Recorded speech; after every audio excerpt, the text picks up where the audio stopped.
लेकिन जब उसने पहली और दूसरी बार एग्ज़ाम दिए तो इसके बाकी सब्जेक्ट में तो कम नंबर थे ही, लेकिन इंग्लिश में उसके -1 मार्क्स थे। उसके एक टीचर जो पढ़ाते थे उनको वो पूछा उन्होंने कि क्या रहा, तो बताया इंग्लिश में -1।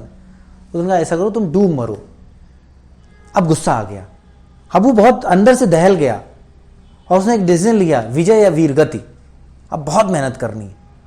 और लगातार उसने मेहनत करना शुरू किया, सुबह से शाम तक इंग्लिश पढ़ना, मैथ्स पढ़ना, जीएस पढ़ना स्टार्ट किया।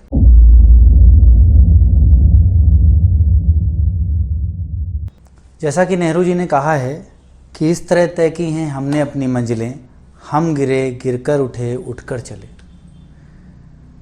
आप सभी जानते हैं कि अगर व्यक्ति के अंदर दृढ़ता और संकल्प है तो वो भिखारी से राजा भी बन सकता है। ये कहानी है फेल्योर से सक्सेस तक की। मैं आपको एक लड़के की कहानी सुनाने जा रहा हूं। एक लड़का था जो कि एक बहुत गरीब परिवार से बिलोंग करता था और वो एक छोटे से गांव में रहता था। बड़ा परिवार था, गरीबी की समस्याएं कॉमन होती हैं और उसके जीवन में भी थी।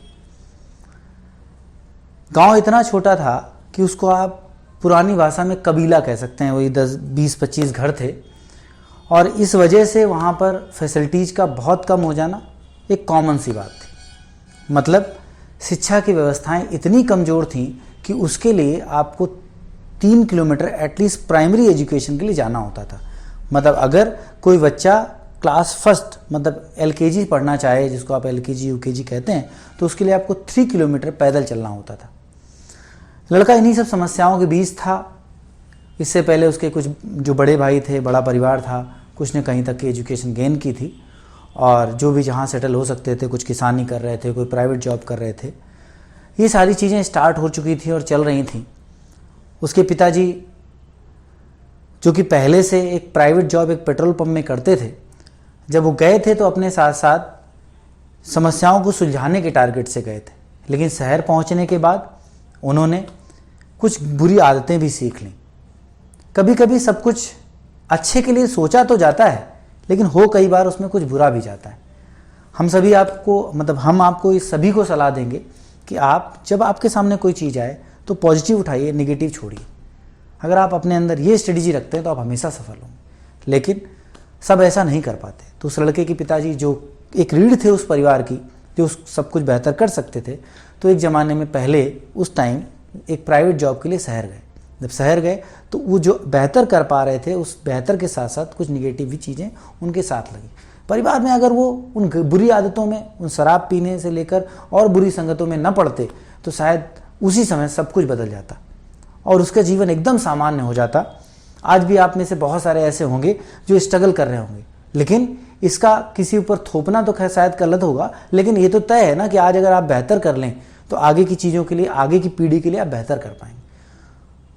तो उसके पिताजी बुरी आदतों की वजह से जो समस्याएं थी उनको जो सुलझाया जा सकता था वो सुलझ नहीं पाया और साथ साथ डिस्टर्बेंस स्टार्ट हुआ। घर की गरीबी की स्थिति ऐसी थी कि एक ज़माने में उस घर को जामुन खाकर पेट पालन करना पड़ता था। कई बार खाने के लिए आटा नहीं हुआ करता था, राशन नहीं हुआ करता था, तो आलू खाकर, इस तरह की कुछ चीज़ें खाकर घर के लोग रहते थे। ये एक ट्रू स्टोरी है, बहुत ध्यान से समझने का प्रयास करिएगा। पिताजी जब बुरी आदतों की सीख कर रहा है तो जिन चीज़ों की एक्सपेक्टेशन था कि शायद सामान्य हो जाएंगी वो और डिस्टर्ब होने लगी। बड़े भाई उनकी शिक्षा दीक्षा भी बिगड़ गई और वो जो कुछ और भी कर सकते थे वो नहीं कर पाए। उनको उसी पेट्रोल पंप में साथ में लगा लिया गया जिसमें पिताजी जॉब करते थे। कुछ समय साथ में रहे, कुछ समय अलग रहे, कुछ समय वो अपने बड़े भाई के साथ रहने लगे। लेकिन वो बच्चा जो घर में था, सबसे छोटा था परिवार में, वो उसी छोटे से स्कूल में 3 किलोमीटर पैदल जाकर चलता रहा। उसकी फ़ीस उसमें बहुत कम थी तो उसको जैसे तैसे ये लोग मैनेज करते रहे। स्टार्टिंग टू 8th क्लास तक जैसे तैसे पास हुआ। फिर एक रात आई जो शायद निर्णायक सिद्ध हुई। उसके पिताजी शहर से गांव गए हुए थे और घर में सामान्य तरीके के झगड़े जो होते थे उस दिन एक एक्सट्रीम पर थे। बहुत तेज चीज़ें आपस में ये लोग लड़ रहे थे, बहुत तेज़ी से विवाद बढ़ रहा था। ये घटना है रात में 12-1 बजे की और 1 बजे के आसपास उसकी आंख खुलती है और वो देखता है कि सब झगड़ तो रहे हैं पिताजी माताजी से और माताजी पिताजी से, परिवार के अन्य सदस्यों के साथ। तो ये तय हुआ कि अब पिताजी ने कहा कि अब हम गांव नहीं आया करेंगे, अब हम जा रहे हैं। उतनी रात में उन्होंने कहा कि हम जा रहे हैं। जब उन्होंने कहा कि हम जा रहे हैं तो फिर अब इस बच्चे के साथ क्या होगा, ये कैसे रहेगा। सभी लोग ऑलरेडी परेशान थे, कैसे कि इसका पढ़ाई लिखाई जो भी थी जैसे भी थी कैसे चलेगी, क्योंकि इससे पहले की जो इनसे बड़े भाई थे उनकी भी डिस्टर्ब हो ही चुकी थी। कहा इस ठीक है, अच्छा जा रहे हो तो इस लड़के को ले जाओ और इसको कम से कम अपने साथ रखो, और जब अपने साथ रखोगे तो कम से कम इसका खाने पीने का पढ़ाई का जो भी है चलता रहेगा, लेकिन कम से कम बाकी नहीं दोगे कोई बात नहीं। उस लड़के को साथ ले आए और साथ लेने का निर्णय हुआ, और रात में लगभग 2 बजे के आसपास पिताजी आगे आगे थे, लड़का पीछे पीछे था, और लगभग 10 से 12 किलोमीटर चलने के बाद एक स्टेशन पर वो लोग पहुँचे 1 बजे के आसपास। कोई ट्रेन नहीं थी, कोई साधन नहीं था। सुबह की ट्रेन का ही पता चला कि सुबह होगी, तो स्टेशन पे ही रात गुजारी और सुबह वो शहर पहुंचे। पिताजी भाई के साथ रहते थे, तो खाने पीने की व्यवस्थाएं, बड़े भाई जो लड़के के बड़े भाई थी, मतलब पिताजी के बड़े पुत्र, उनके साथ रहते थे, तो खाने पीने की जो चीज़ें थी वो थोड़ी सामान्यता चलने लगी। लड़का क्योंकि गाँव में था, उसके सामने आप बच्चों देखते होंगे इंग्लिश एक बड़ी समस्या है हमारे सामने, उस समय तो और ज़्यादा थी। 6th क्लास में उसने इंग्लिश का पहला वर्ड सुना था और वहाँ से उसकी इंग्लिश स्टार्ट हुई थी। 2 साल में ऐसा कुछ नहीं सीख पाया था जिससे बहुत बेहतर हो पाए। तो एक हिंदी मीडियम स्कूल में एडमिशन तो कराएगा, लेकिन फिर भी शहर में आओ तो इंग्लिश के लिए लोग बहुत ज़्यादा प्रेशराइज करते हैं, आपको इंग्लिश आनी चाहिए, आपको ये होना चाहिए, आप इंग्लिश में बात करें, नहीं हो तो आपका समझ एटलीस्ट सब्जेक्टिव अच्छा हो। तो इस तरह से वो ये समस्या उसके सामने एक नॉर्मल सी थी। स्कूल पहुँचता है तो मैं आपको बताता हूँ उसके जीवन में एक ऐसा पड़ाव। एक दिन क्लास में बैठा होता है और टीचर नॉर्मली क्लास में आता है और बोलता है फिजिक्स निकालो। अभी तो उसने ए शुरू किया था, फिजिक्स कहाँ जानता था वो। जब उससे फिजिक्स कहा गया तो उसको नहीं समझ में आया फिजिक्स क्या होता है, डिमलाई हुआ। लेकिन अगल बगल बच्चों से देखा तो पता चला नहीं, फिजिक्स जो है वो भौतिक विज्ञान है। भौतिक विज्ञान निकाल करके पढ़ने लगा, और जैसे पढ़ते पढ़ते धीरे धीरे करके सब्जेक्ट को याद करने लगा। फिजिक्स भौतिक विज्ञान होती है, बायोलॉजी जीव विज्ञान होती है, इन वर्ड्स का ये मतलब होता है, अपने तरीके से तैयार करने लगा। जैसे तैसे वो पढ़ने लगा। फिर भी इंग्लिश के टीचर से वो जुगाड़ लगाया करता था कि हमको बस पास कर दो। 9th क्लास के जो होम एग्जामिनेशंस थे उनको पास करने की प्रक्रिया लगातार चलती रही और करता रहा। हाई स्कूल आते आते उसने अपनी दम पर पास कर लिया। मजबूत उसकी इंग्लिश आज भी नहीं हो पाई थी, लेकिन पास कर लिया। लेकिन बाकी सब्जेक्ट की दम पर परसेंटेज ठीक रहा। घर के लोग उत्साहित थे कि हाँ ठीक है। 9th से लेकर बड़े भाई क्योंकि साथ रहते थे, वो थोड़े एजुकेटेड थे, समझदार भी थे। उनके संरक्षण की वजह से पिताजी की जो डिस्टर्बेंस का माहौल था वो उसके ऊपर बहुत ज़्यादा इम्पैक्टिव नहीं हो पाया। तो खाने पीने की भी खास दिक्कतें नहीं आने लगी और सब कुछ ठीक चलने लगा। 9th से लेकर 11th तक ये 3 साल समय ही गुजरा था कि बड़े भाई जो पेट्रोल पंप में साथ में काम करते उनकी दूसरी जगह ट्रांसफ़र कर दिया गया और अब वो साथ में नहीं रहेंगे। अब खाने पीने की दिक्कतें थी। पिताजी ने डिसाइड किया कि ऐसा करते माता जी को बुला लेते हैं, लेकिन उनके आपसी झगड़े तो चलते ही रहते थे। फिर भी बुला लिया गया। अब ये 11 से 12th का जो 1 साल का समय था वो इतनी ज़्यादा बुरी तरह गुजरने लगा कि आप विश्वास नहीं करेंगे कि रात में कई बार उस लड़के को बाहर निकाल दिया जाता था माताजी के साथ। अब वो कभी स्टेशन पे बैठे हैं, रात गुजार रहे हैं, फिर पता लगा सुबह आ रहे हैं, कई गांव भाग के जा रहे हैं, फिर 10 दिन बाद वापस आ रहे हैं। इस तरह से चलने लगा। कारण सिर्फ वही बुरी आदतें, वही समस्याएं सभी के परिवार में कई बार हो जाती हैं, क्योंकि गरीबी अपने साथ बहुत सारी समस्याएं लेकर आती है। तो यही सारी समस्याएं थी जो उस गरीबी की वजह से थी। जब स्थितियां सामान्य होती हैं, जब आप फाइनेंशियली मजबूत होते हैं, तो बहुत सारी चीज़ें दब जाती हैं। आप देखते होंगे कि जब आपके पैसे होते हैं तो चीज़ें दब जाती हैं। पैसा सब कुछ तो नहीं कर पाता, लेकिन बहुत कुछ चीज़ें उससे साथ में हो पाती हैं। अब 12th क्रॉस हुआ जैसे तैसे, और देखा कि अब ये नहीं हो पाया। उस लड़के ने एक दिन पिताजी से आपसी विवाद में पहली बार कुछ सामने बोला कि अब हम आपके साथ नहीं रह पाएंगे, और माता जी को गांव छोड़ा कि जब हम सक्षम हो जाएंगे तब हम आपको लेकर वापस आएंगे। ये वो क्षण था जो निर्णायक सिद्ध हुआ, और आगे वो कुछ और बेहतर करने की तरफ प्रशस्त हो रहा था, बढ़ रहा था। लड़के ने अपने जीवन के अगले स्टेप में कदम रखा, और अब एक रोजगार बड़ी समस्या बनी। क्योंकि इंटर हो गया था, टीचर्स के सामने पहुंचा कि मैं पढ़ तो नहीं सकता क्योंकि मेरे पास पैसे ही नहीं है, तो क्या किया जाए। तो उन्होंने कहा देखो ऐसा है कि जिस एजुकेशन में, जिस क्वालिफिकेशन में, जिस पर्सनालिटी के साथ तुम हो, उस पर्सनालिटी में कोई बहुत बेहतर जॉब तो मिलेगी नहीं, न प्राइवेट और सरकारी, तो भूल ही जाओ। तो फिर एक काम करो कि अब उस लड़का कहता है एक दिन कि सर कुछ तो बताओ। बोले ऐसे तो सिर्फ लेबर ही मिल सकती है, बताओ वहाँ कहीं करवा दे। कहा नहीं सब लेबर ही तो नहीं, लेकिन कुछ तो बताइए। कुछ प्राइवेट हो जाए, कुछ भी हो जाए। कई कई जगह प्राइवेट जॉब के लिए अप्लाई करने लगा, उसके पास ऐसी भी परिस्थितियाँ आई कि चलो एग्री होते हैं कि एक वेटर की जॉब कर लेते हैं। एक वेटर जॉब करने के लिए भी रेडी हो गया। सौभाग्य से कहिए कि उस लड़के को उस वेटर की जॉब नहीं करनी पड़ी, लेकिन एक प्राइवेट जॉब मिली जहाँ पर वो 1500 रुपये महीने मिलेंगे और सुबह 10 से लेकर 8 बजे तक काम करना हो। वो एग्री था इस बात पर। ठीक है, कम से कम जीवन यापन तो हो पाएगा। ज्वाइन किया, लोगों ने सहयोग किया और वो अपनी जॉब में करने लगा और ये उसके लिए बहुत अच्छा था कि हाँ ठीक है, अब कम से कम उस समस्या खाया किचकिच जो थी उससे तो दूर हो गया हूँ मैं। वो लड़का ऐसे ही अपना करने लगा, सुबह जाना, शाम तक कमा के लाना और उसी से जो है अपना खाने पीने का इंतजाम करना, अकेले रहना, ये सब चलता रहा। ये कहानी चल रही थी, लेकिन फिर वही याद आती है कि कुछ लोग सोचने लगते हैं कि अब साथ में अब क्या कर रहे हो, अब ऐसे कैसे होगा।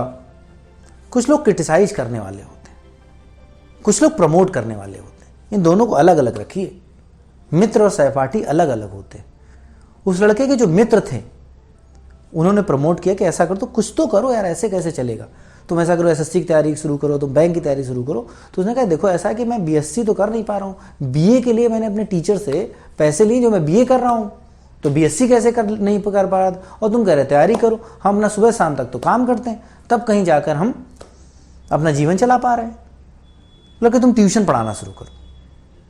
वो कहा हाँ है तो ठीक है, लेकिन हमको इंग्लिश तो आती नहीं है और इंग्लिश मीडियम वाले ही ट्यूशन पढ़ते हैं। बाकी हिंदी मीडियम में तो उस दौर में कोई नहीं था जो ट्यूशन पढ़ता हो, और पढ़ता भी था तो फाइनेंशियली पता लगा बहुत कम पे कर पा रहा है, जिससे पॉसिबल नहीं था। जैसे तैसे करके उसने पता करना शुरू किया, एक ट्यूशन का एक ऑप्शन मिला, उसको 500 रुपये महीने मिले 1 घंटे पढ़ाने के। अब 1500 रुपये 10 घंटे की जॉब के, 500 रुपये महीने 1 घंटे काम के, उसे अच्छा लगा। हाँ ये तो ऑप्शन तो बुरा नहीं। खूब मेहनत करना शुरू कर दिया और खूब मेहनत से पढ़ाना स्टार्ट किया। 1 से 2 ट्यूशन भी मिलने लगे। अब ये डिसीजन 1 साल में ये आने लगा कि अब हम एक काम करते हैं कि जॉब छोड़ देते हैं, ट्यूशन पढ़ाते हैं और खर्च चलाते हैं। तो उसने जॉब को छोड़ करके ट्यूशन पढ़ाकर खर्च चलाना शुरू किया। और अब ये हुआ कि अब समय हो गया उस लड़के के पास पढ़ने के लिए। जब पढ़ने के लिए टाइम उसके पास होने लगा, तब उसने पढ़ाई का डिसीजन लिया कि क्या करना चाहिए। अगर हम बैंक की तैयारी करते हैं तो उसमें फॉर्म बड़े महंगे आते हैं। उसने कहा नहीं, ये तो 700 रुपये महीने, 700 रुपये एक फॉर्म होता है, अगर महीने में 2 फॉर्म हुए तो 1500 रुपये तो फॉर्म हो गए, हम कहाँ से पैसे लाएंगे। तो तुम एसएससी की तैयारी कर लो। तो इसी बीच डिस्कस हुआ कि एसएससी में एक्साइज इंस्पेक्टर का पद होता है, कि इनकम टैक्स इंस्पेक्टर का पद होता है, अगर ये मिल जाए तो बहुत अच्छा। उसके मन में वो चीज़ घर करने लगी और उसने एसएससी की तैयारी शुरू की। लेकिन जब उसने पहली और दूसरी बार एग्जाम दिए तो इसके बाकी सब्जेक्ट में तो कम नंबर थे ही, लेकिन इंग्लिश में उसके -1 मार्क्स थे।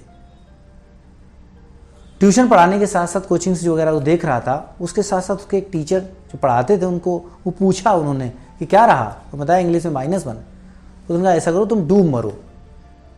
अब गुस्सा आ गया, अब वो बहुत अंदर से दहल गया और उसने एक डिसीजन लिया, विजय या वीर गति, अब बहुत मेहनत करनी है।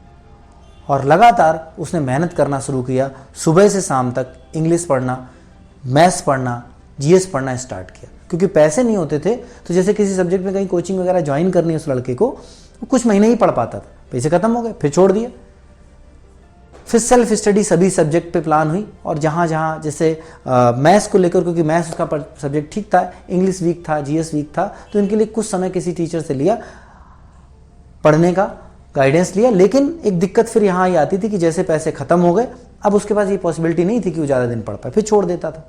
1-2 महीने गाइडेंस ले, फिर एक दिन डिसाइड किया कि नहीं अब सेल्फ स्टडी करूँगा।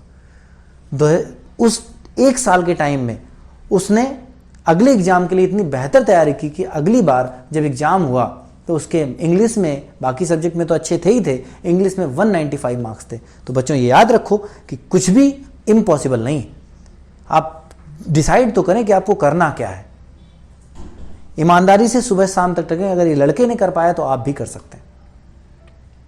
और जैसे फाइनेंशियल इश्यूज रहते हैं, उस बच्चे के सामने ये समस्या भी थी कि वो लैपटॉप लेकर उस पर प्रैक्टिस करना नहीं पॉसिबल था, लैपटॉप के पैसे नहीं थे, तो कीबोर्ड ले लिया करता था और कीबोर्ड की लीड को बुक्स के बीच में छुपाकर और नॉर्मल प्रैक्टिस किया करता था। क्योंकि आप जानते हैं कि ये पॉसिबल नहीं होता, ये अलाउ नहीं होता कि आप टाइपिंग करते समय स्क्रीन पर देखें या कीबोर्ड पर देखें। तो बच्चे कहते थे कि जब मैं कुछ देखना ही नहीं है तो हम क्या दिक्कत है, कीबोर्ड पे करते रहते हैं टाइप, और जब पेपर पे देखते रहते हैं, मैं स्क्रीन तो देखनी नहीं। तो चीज़ों को कैसे सिंप्लीफाई किया जाता है, कैसे कम अवेलेबिलिटी में हम मिनिमलिज्म के कंसेप्ट पे चल पाते हैं। ऐसा उसने किया, टाइम मैनेजमेंट उसने इस तरह किया कि वो सुबह 6 बजे उठता था, 7 बजे स्टार्ट हो जाता था और 12 बजे तक एक स्टैचू की तरह एक जगह बैठ के पढ़ता रहता था, लगातार इसी तरह मेहनत करता रहता था। कुछ लोगों के अगर साथ में प्लान होता था कि उनके साथ टीम स्टडी करनी है, तो उसका एक साथ में जो सहपाठी हुआ करते थे, मान लीजिए जब आप जिस फाइनेंशियल स्टेटस के हो तो आपके साथ के लोग भी कई बार उसी तरह के हो जाते हैं, तो पता चलता था कि एक दूसरे बच्चे को, दूसरा जो साथ का सहपाठी है, मित्र है, उसको बर्तन धुलने हैं, तो पता लगा वो बर्तन धुल रहा है, वो वहाँ पर जीएस की बुक पढ़ रहा है। इंग्लिश जो बहुत वीक था उसके लिए रूट वर्ड्स को तैयार करना, प्रीवियस ईयर पेपर्स को तैयार करना, उसके साथ साथ मैथ्स के क्वेश्चंस लगाना, और इसी तरह लगातार वो करता चला गया, जिससे वो बहुत बेहतर करने लगा। इंग्लिश में 195 मार्क्स आए और उसमें सिलेक्शन लेकर उसने एक्साइज इंस्पेक्टर का पद लिया। और इस 2 साल के टाइम पीरियड में, 2 साल में फाइनल रिजल्ट आया, 2 साल के टाइम पीरियड में लगभग 6 से 7 बार सेलेक्ट हुआ और 8वीं बार एक्साइज इंस्पेक्टर के लिए सेलेक्ट हुआ और वो बना एक्साइज इंस्पेक्टर, जो कि पहली बार उसने जब तैयारी शुरू की थी तो उसके एक मित्र ने बताया था कि ये एक अच्छा पद होता है। तो ये एक दौर था, एक लड़के की कहानी थी जिसने कहाँ से स्टार्ट किया और कहाँ तक पहुँचा और किन किन आर्थिक हालातों के बीच उसने इस संघर्ष को लड़ा। याद रहे, वो लड़का मैं था, मैं खुद हूं आपके सामने, director of earth academy Rohit Pratap Singh. अब जो मैं था और जो मैं हूं ये तो आप समझ गए, लेकिन अब आपको ये समझ में आ रहा होगा या सोचने लग रहे होंगे कि अगर ये एक्साइज इंस्पेक्टर बन गए तो डायरेक्टर ऑफ अर्थ एकेडमी ये वर्ड कहाँ से आ गया। बच्चों, जब मैंने, उस लड़के की कहानी में मैं ही था, मैंने जब ट्यूशन पढ़ाना स्टार्ट किया, कुछ बच्चों को इकट्ठा करके पढ़ाना स्टार्ट किया, तो मैंने ये पहचाना कि संघर्ष के टाइम में किसी व्यक्ति की कोई हॉबी नहीं होती। उसके संघर्ष में जो चीज़ें सामने आती हैं, जो उसको करने को मिलता है, कई बार वही पैशन और हॉबी बन जाता है। तो मुझे महसूस हुआ, मैंने पहचाना कि जो पढ़ाना है यही मेरा पैशन है। मैंने जब जॉब ज्वाइन की, इसमें कई बार, एक बार पोस्ट ऑफिस के लिए गया, फिर वहाँ ड्रॉप की, फिर मैंने ज्वाइन किया फूड कॉर्पोरेशन ऑफ इंडिया, कुछ समय वहाँ जॉब की, एक्साइज इंस्पेक्टर तक ज्वाइन किया। लेकिन ये लगा कि नहीं यार, ये तो मज़ा नहीं आ रहा, यहाँ मेरे अंदर जो वो चीज़ है जो मैं कर सकता हूँ वो मैं नहीं कर पा रहा हूँ। तो मैंने उस समय ये तय किया कि मेरे पास जो भी बच्चे हैं उनकी मैं हेल्प भी कर पाऊँगा और अपना पैशन भी फॉलो हो पाएगा। और मैंने पढ़ाना शुरू किया साथ साथ, जो बच्चे पहले से मेरे साथ मुझसे पढ़ रहे थे। और एक लाइन है, कई बार आपने सुना होगा और कहते होंगे आपस में, कि जब आदमी कुछ नहीं कर पाता तो टीचर बन जाता है, तो शिक्षक बन जाता है। ऐसा नहीं है, ये रीढ़ है समाज की। और मैं आपके सामने खुद एक एग्जाम्पल हूँ कि जब मैंने एक्साइज इंस्पेक्टर का पद ज्वाइन किया और मुझे वहाँ पर नहीं सेटिस्फेक्शन मिला, तो उसके बाद मैंने अपने पैशन के साथ पढ़ाना शुरू किया। हो सकता है कुछ लोगों को ये लगे कि शायद इसमें फाइनेंशियल इंक्लूजन्स थे, लेकिन सच ये भी है कि जब मैंने डिसाइड किया कि मैं पढ़ाऊँगा तो मेरे पास सिर्फ 15 से 20 बच्चे थे, जिनसे मंथली अर्निंग जो होती थी वो 5 से 10 हज़ार ही होती थी। जब मैं खुद एक्साइज इंस्पेक्टर के लिए सेलेक्ट हुआ तो मेरे बच्चे इनकम टैक्स इंस्पेक्टर तक के लिए सेलेक्ट हुए। इससे ये तो पता चला कि नहीं, मैं बहुत बेहतर कर पा रहा हूँ। और मैंने डिसाइड किया कि मैं अब जॉब नहीं करूँगा, मैं पढ़ाना स्टार्ट करूँगा। और ये कहानी है 2015 से लेकर अब तक की, और एक्साइज इंस्पेक्टर के पद से लेकर मैंने अर्थ एकेडमी के प्लेटफॉर्म को यहाँ तक पहुँचाया है। और आज अर्थ एकेडमी से पर ईयर 100 से ज़्यादा सिलेक्शंस होते हैं। ठीक है, इस साल का रिजल्ट भी बहुत बेहतर रहा और बच्चों ने खूब अच्छे अच्छे पदों पर चयनित हुआ। लोगों ने साथ में बोला कि जो हमारा ड्रीम है कि हम खुद एक्साइज इंस्पेक्टर नहीं, हम कई सारे एक्साइज इंस्पेक्टर बना सकते हैं, वो हम बना रहे हैं और करते जा रहे हैं। आप भी प्रयास करिए, लगातार करते रहिए, आप बहुत बेहतर कर पाएंगे। किसी तरह से कभी भी डिमोरलाइज मत होइए, क्योंकि याद रखिए कि सब सोच पर निर्भर करता है कि अगर मान लो तो हार है और ठान लो तो जीत है। Thank you.